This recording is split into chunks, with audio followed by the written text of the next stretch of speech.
celebrating 20 years of possibility. I'm Gunner, and I believe that anything is possible.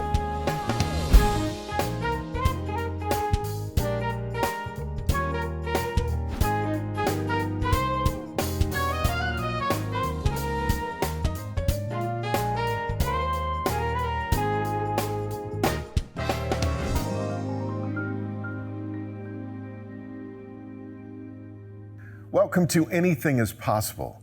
These are great stories about great people whose lives prove that anything is possible. My guest, my friend, we call you Gunner. Yeah, that's what everybody calls me. Man, you know, I have had the pleasure of working with you for a very long time. In fact, at our company, we're the old heads now. Right. How many years have you been with WIVK? 26. Right? I'm on year 31. Right. So we've been through it all together. Yeah, and you notice our offices are also together. Right, so right. yeah, there we go. Man, it's great to see you. It's great to see you, buddy. I know you as Gunner, but let me tell you where I want to start. Your last name is Ousley. Yes. My understanding is that name goes way back in East Tennessee. Well, John Ousley, I'm actually a son of the Revolution, American Revolution. John Ousley fought with George Washington, and when they had smallpox in the camp, they did the skin grafts, and not everybody agreed to do the skin grafts, but John Ousley did the skin grafts, and they're on display now in the Smithsonian Institute. And those are your people. Yeah. Man, that's. Yeah, I'm an Appalachian man. I'm an Appalachian man. How long has your family been right here in East Tennessee? And tell me about your family. I have a daughter and a wife, and I have two parents that I take care of. And we have been here in East Tennessee for 170 years. Wow. Tell me about your mom and dad. Well, my mom and dad were both school teachers. And Dad is an Appalachian man, which means he is 10 foot tall and bulletproof. And that's how he raised me. And Mom's from the city, but they were both great parents. They still are. You know, you are, I like to joyfully call you old school. Your sensibilities, your values, the things that are important to you. In our business, we've seen a whole lot. You're still the guy for whom a handshake is better than a contract. Absolutely. Talk to me about those values that your parents, your family gave to you, and why you are the way you are. Well, part of those values come from the fact that when an Appalachian man, a real, true Appalachian man, shakes your hand, it is the contract. Mm. And that was how I was raised. That's what you saw. That's what you experienced. That's how I was raised. So if somebody shakes your hand and gives you their word, that's it. That's it. Yeah. But if you break your word, that's it. That's it. That's it too. That's it. So how does a guy like you, growing up in East Tennessee, how do you end up being, I think you're a radio icon and a legend, and you are a cowboy. I don't know your story of how you made it to radio. Well, my story of how I made it to radio is I actually met this woman who was a big marketing director in Atlanta. And she said, you know, I think you would do good on the radio. And she had connections. And I said, well, I really, you know. What were you doing at the time? Farming. You were farming? Farming. Throwing bales of hay. Throwing bales. Onto a big old truck, and we would sell it to UT farms. So how does a guy who's baling and throwing hay run into a high-powered marketing woman who says, wait a minute, a guy throwing bales of hay would be great on the radio? How do you make that It was connection? at a bar in Atlanta.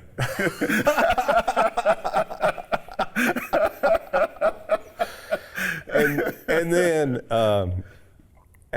after she says this and everything, 30 years ago, Alan Jackson came out with his first hit, and she says, "Hey man, you look just like Alan Jackson." You do. I said, "Well, I've looked like this all my life, but that's a good thing." And so she said, "Well, let's hear his CD and see if you like it." Well, I said, "Nah, he don't have a chance to." That shows you what taste I've got in music. But I love his music, and he has been good to me over the years. Really? Yeah. So you guys struck up a friendship? Oh yeah, close. Really? Yeah. Possibility powered by Pilot Flying J, Covenant Health, Home Federal, and the Knoxville News Sentinel. Coming up, Not everybody was happy that I brought a family of Arabs in. So she says you might be good on the radio. It still doesn't tell me how you ended up on the radio. Well, Johnny Perkle discovered me, put me on the FM, and that got LMA'd to IVK, and Bobby Denton decided he wanted a country boy who would be true to his word, natural, and that's how I ended up on the radio. So you get on the radio, and people, I've seen your ratings, I know the story. You took to it like a duck to water. I mean, what was it that connected? Because the people who listen to you love you. The only thing I can think of is I've always been me. I am who I am, and I haven't tried to change. And I told Bobby I can't change. He said, "Well, we want somebody like that. We want somebody, country, and don't worry about how you sound. Be country accent's fine." I mean, it is country radio. So, I think that's it. So when Alan Jackson met you, let me come back to that. What happened? He had an idea for a video immediately. So I go down, and I had no idea how much hassle making a video was. Oh, it's a day long and got to do this scene over and over again, and start and stop. Yeah, but we had fun too.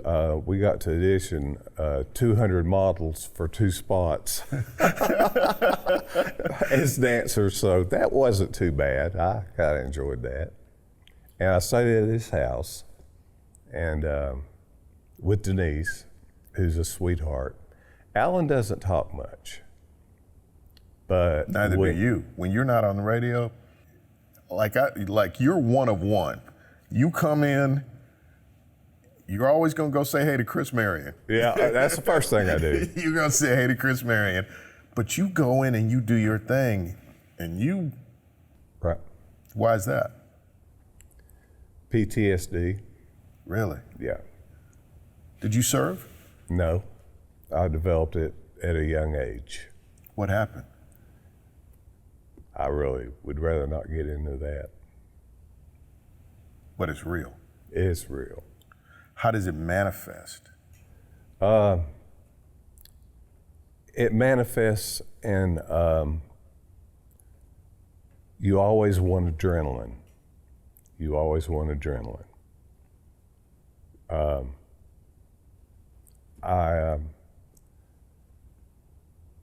I use Polaris and a horse and things like that for adrenaline, but there's always something in me that wants Put you on that edge. on that edge. Now, there's something else, and maybe it's because of what you've experienced and what you've been through. And I know we're not going to touch or talk about that, but it may give me a window into why you care so much about our troops. It absolutely does. And I knew there was something. I've seen people do things with and for our troops, but follow me as I say this. It's almost as if they're doing it to use our troops as a prop. Absolutely. Right? It's just feel-good stuff. And so we're going to do stuff for this one and that one, and it makes us look patriotic, and it makes... But I watched you through the years. You didn't give a damn about any of the show of it, but your heart would be for looking after our troops. I think that's your calling, if you ask me. Yes. I think radio is the platform that you use, but I've never met anyone as passionate as you about looking after our troops, and you say it's linked to that. Yes, I do believe it's linked to that. I have been involved with supporting our troops since I was in second grade. I was writing letters to Marine Corps veteran Jerry Cunningham, and he would write me back. And he has been really my hero ever since. He served in Nam in 63 and 64. Tough years in Nam.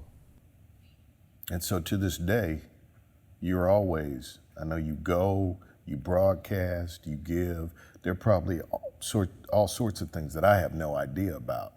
But I do know that at some point, in reaching out to people affected by, not only people who served, but affected by war and all of that stuff, next thing I know, you have an Arab family that you're connected to for over a year.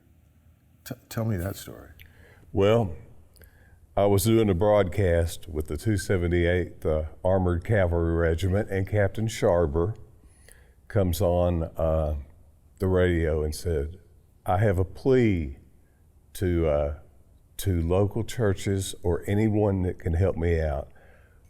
We have this person that has been helping us out, and I do know he has saved lives. And he's in danger here, his daughter is dying, and is there something you could do? So I get a call on the hotline from my wife while the broadcast is going on. I should have known better to give her the hotline number. She said, you got to do something about it. I said, I'm broadcasting right now. She said, no, you're going to do something about it. So I contacted Spec Ops people. I was in Iraq for a while with Spec Ops, and through Lieutenant Colonel Muhammad, who is Jordanian military, we kind of sneaked him out of the country. But I believe in hearts and minds, and I always will. And they were sponsored by First United Methodist Church in Maryville. And so the first night that they come in, they didn't speak English? Not a bit of English. And you and your wife have decided to take them into your home to look after them. Right. Big decision. And first night, of course, we were sponsored by a Methodist church. So Abdul said, this is the best food I've ever had in my life. I said, well, it's Methodist potluck. Buddy, we're going to get it every night.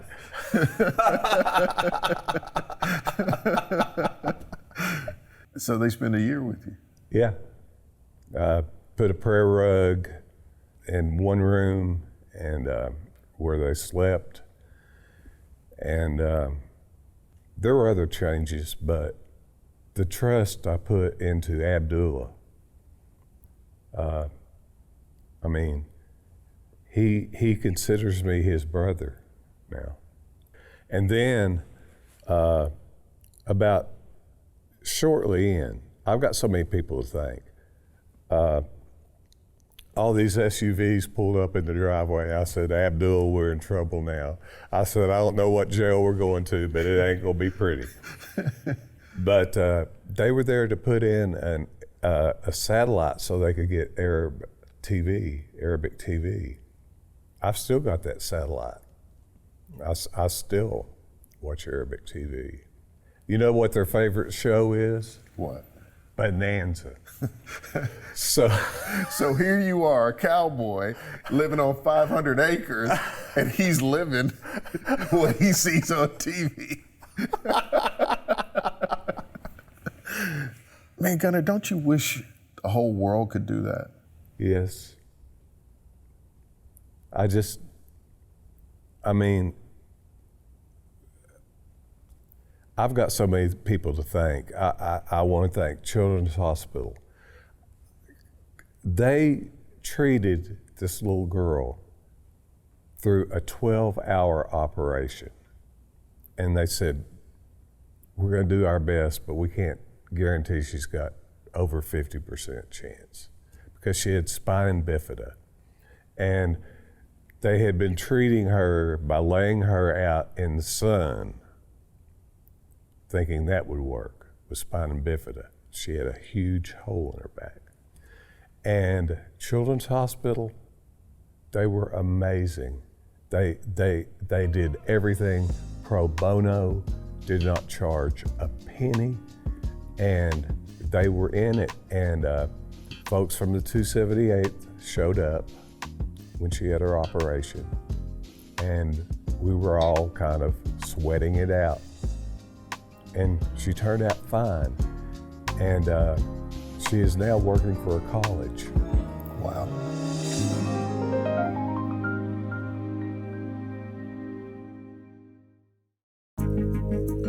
What's cool about this story and your story is stepping up to help somebody else.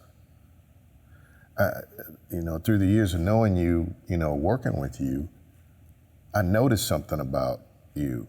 When there's a need, there's something that gets triggered in you where you gotta step up, 1.